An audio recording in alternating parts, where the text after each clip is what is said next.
En el libro de Lamentaciones, capítulo 5, versículo 19.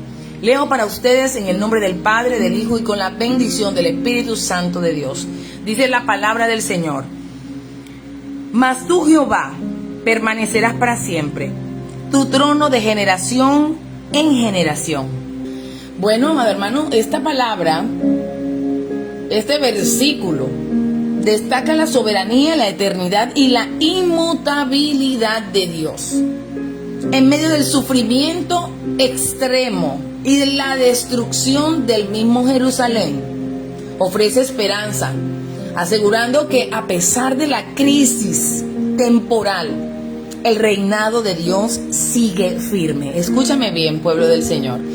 En este capítulo de este libro de Lamentaciones, contiene un significado muy profundo, y entre ellos está el contraste con la fragilidad humana.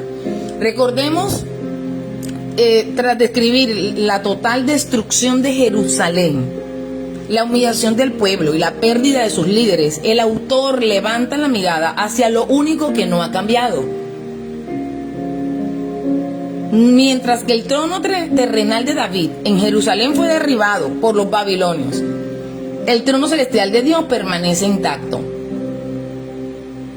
Recordemos que este pueblo fue llevado cautivo, fue llevado a la cautividad a Babilonia, y fue llevado precisamente por alejarse del Señor, por no obedecer a Dios, por seguir sus propios pensamientos, sus propios caminos, hacerse sabios en su propia opinión, y se alejaron del Señor y empezaron a hacer lo que Dios no le agrada, y empezaron a alejarse del corazón de Dios. Así que Dios, en medio de sus propias pasiones, sus propias concupiscencias y maldades, Dios los entrega a sus enemigos. Y así es como viene el rey de Babilonia y los lleva cautivos. Y en medio de todo ese pasaje en el cual ellos sufren toda esa destrucción, esa humillación y la pérdida de los que estaban por cabeza, eso era algo devastador para el pueblo de Israel. Y ahí el autor está levantando la mirada hacia lo único que no ha decaído, lo único que no ha sido devastado, lo único que no puede tocar el hombre, y es el trono de Dios. Así que este libro nos está enseñando una verdad infalible, que el hombre depende de Dios, pero Dios no depende del hombre para ser Dios. Y esa es una verdad y una realidad que debemos tener clara en nuestros corazones. Porque de una u otra manera, el hombre muchas veces tiende a pensar que alejarse de Dios sea una solución, sea una respuesta, sea una salida. Pero la palabra lo enseña: el hombre sin Dios nada puede hacer. El hombre sin Dios nada es. Así que, por más que el hombre amontone, cuando está lejos de Dios, todo terminará de la manera incorrecta, porque todo lo que se construye sin el cimiento correcto, tarde o temprano viene abajo. Así que este libro de Lamentaciones, que se le atribuye su autoría al profeta Jeremías,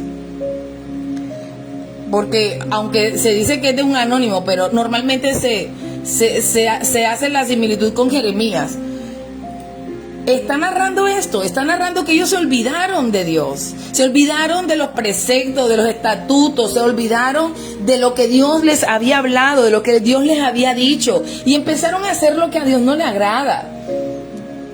Y ahí se muestra, precisamente, el texto afirma que a pesar del caos y el sufrimiento visible, Dios sigue teniendo el control absoluto. El control total siempre lo tiene el Señor, no importa lo que vean nuestros ojos naturales. La caída de una nación no significa que es la caída de Dios. Su autoridad no depende de circunstancias políticas, del político de turno, el presidente de turno, o de las razones sociales que puedan suceder. Dios sigue siendo Dios. Dios sigue establecido en su trono. Así que aquí está el lamento de un pueblo que está pasando una destrucción, que está pasando hambre, que está pasando orfandad, que está pasando pérdida de la herencia, que han tenido acumuladas durante muchos años a manos de los babilonios. Porque eso es lo que hace Dios. Dice la palabra que llega un momento en que el hombre traspasa los límites y lo entrega a sus enemigos para que los enemigos hagan lo que bien les pareciese con ellos. Y así lo hizo. Y era su pueblo amado, era el pueblo de Israel. Y conocían sus estatutos, lo que pensaba Dios, pero no les importó. Ellos se fueron detrás de sus pensamientos, de sus pasiones, de su rebeldía.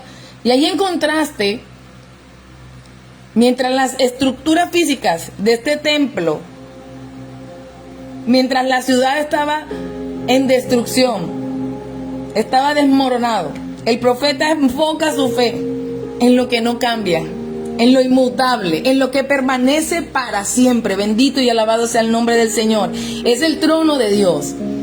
Y mientras el hombre no entienda esta realidad, mientras el hombre no camine en esa verdad, difícilmente puede tener una vida de paz, de tranquilidad, de esperanza, de éxito. Su vida no puede trascender porque el único lugar donde podemos estar confiados es en la presencia del Señor. Y así que ofrece esa esperanza en medio de la crisis. Es un reconocimiento de que aunque el pueblo ha sido desechado, porque Dios lo desechó y lo dejó que sus enemigos hicieran con ellos lo que quisiesen, temporalmente por su pecado, Dios no ha dejado de reinar. Lo que permite confiar en que si Dios permanece, sí puede haber un futuro, sí puede haber un mañana, sí hay una esperanza. Todo puede cambiar, todo puede ser mejor. Si está Dios, sí hay camino, sí hay senda.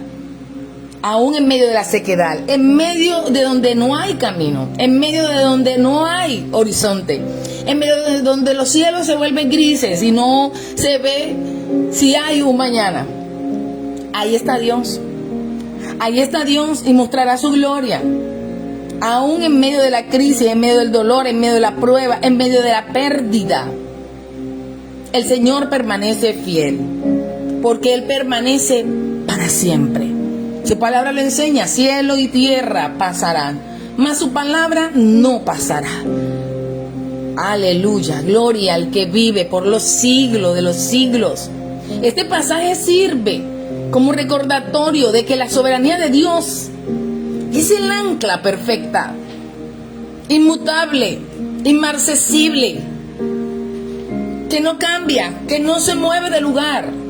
Incluso cuando las circunstancias parecen indicar que todo, que absolutamente todo esté perdido, Él permanece, su soberanía permanece. Es el ancla perfecta que tiene el hombre para seguir adelante. Cuando el hombre se cierra, cuando el hombre no permanece en esa fe, no permanece en esa esperanza, el sufrimiento lo va a arropar, el caos lo va a seguir enterrando en la propia tumba. Porque la única esperanza de vida en el mundo y para el mundo se llama Jesucristo. Este texto afirma que a pesar de ese caos, de ese sufrimiento, Dios sigue teniendo el control absoluto. Es lo que permite al mismo autor pasar del lamento a la petición de restauración en los versículos siguientes. Él empieza a resurgir en medio de todo lo que están viendo sus ojos. Sus ojos están viendo que hay un escenario desolador, un escenario que no permite avanzar, un escenario de dolor, un escenario de prueba. Pero resurge la esperanza. Y él lo manifiesta en los versículos siguientes. Dios es eterno y su reinado no tiene fin. Él tiene el poder para restaurar lo que ha sido destruido. Él tiene el poder para hablarle a los huesos secos y hacer que cobren vida. Solamente el hombre tiene que creer en el poder de Dios, creer en que Él tiene la facultad para cambiar todas las cosas. Lo que para el hombre es imposible, es posible para Dios.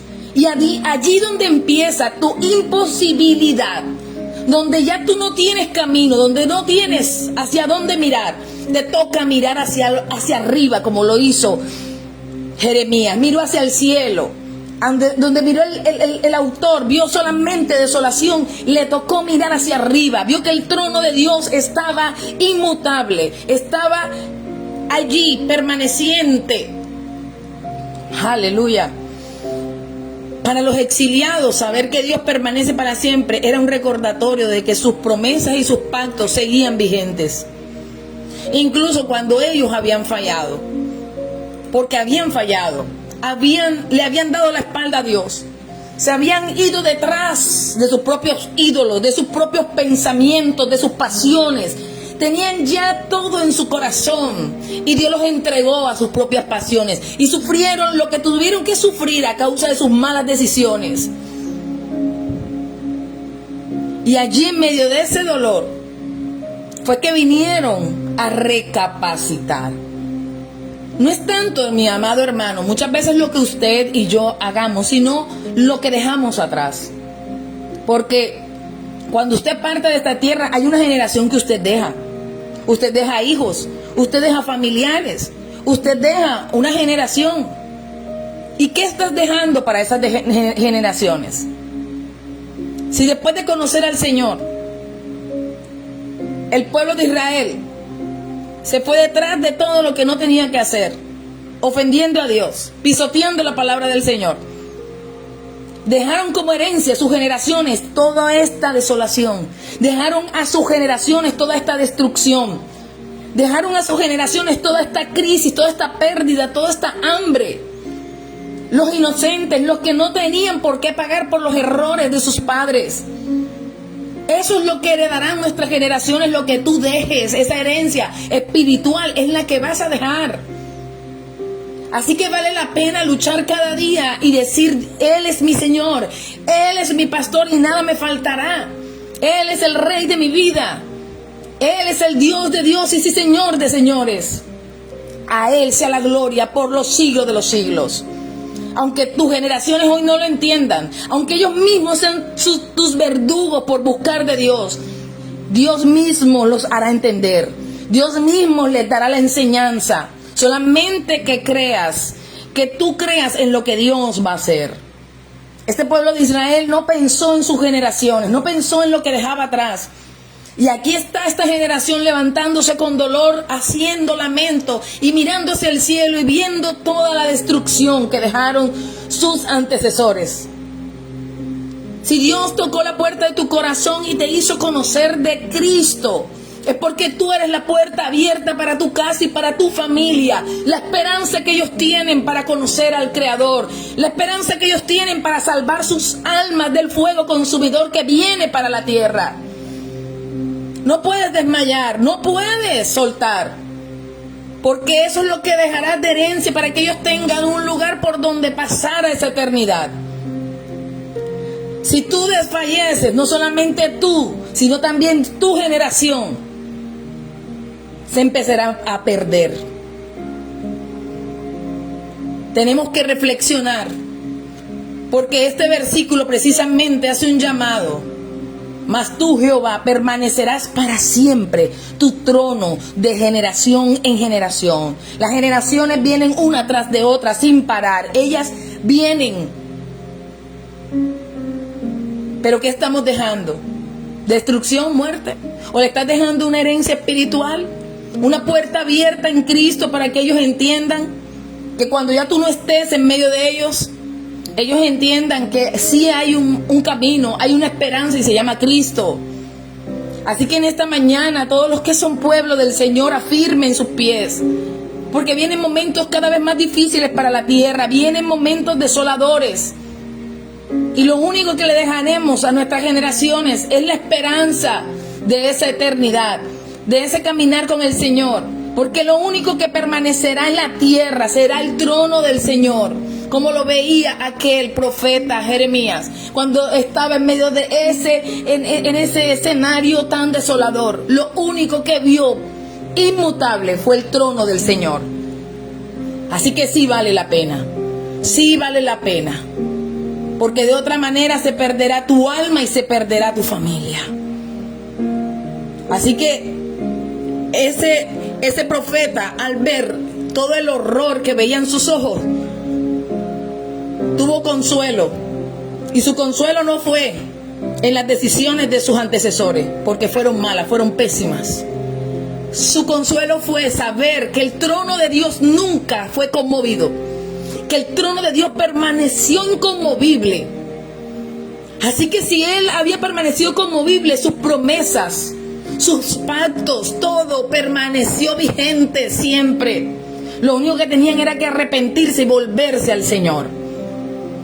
Así que esta es la mañana para decirle: Señor, ayúdanos a permanecer firmes, porque este mundo está siendo zarandeado en gran manera. Necesitamos, Señor, creer, necesitamos permanecer, porque tú sí eres fiel, tú permaneces para siempre, Señor. Así que Lamentaciones 5:19 es una confesión de fe, que reconoce que aunque el mundo del que cree en Cristo se desmorone, la soberanía de Dios es el único fundamento sólido y eterno. Vea, no pelee con eso. No pelee con eso. No conozco a uno que haya peleado con la grandeza de Dios y haya ganado. Usted tenga por convicción que si usted pelea con la grandeza de Dios, ya usted ha sido vencido. Así que en esta mañana digámosle al Señor: Padre, ayúdanos a mantener esa fe. Una fe que trasciende por encima de la tristeza, que se enfoca en la fidelidad eterna, porque es eterna la fidelidad de Dios.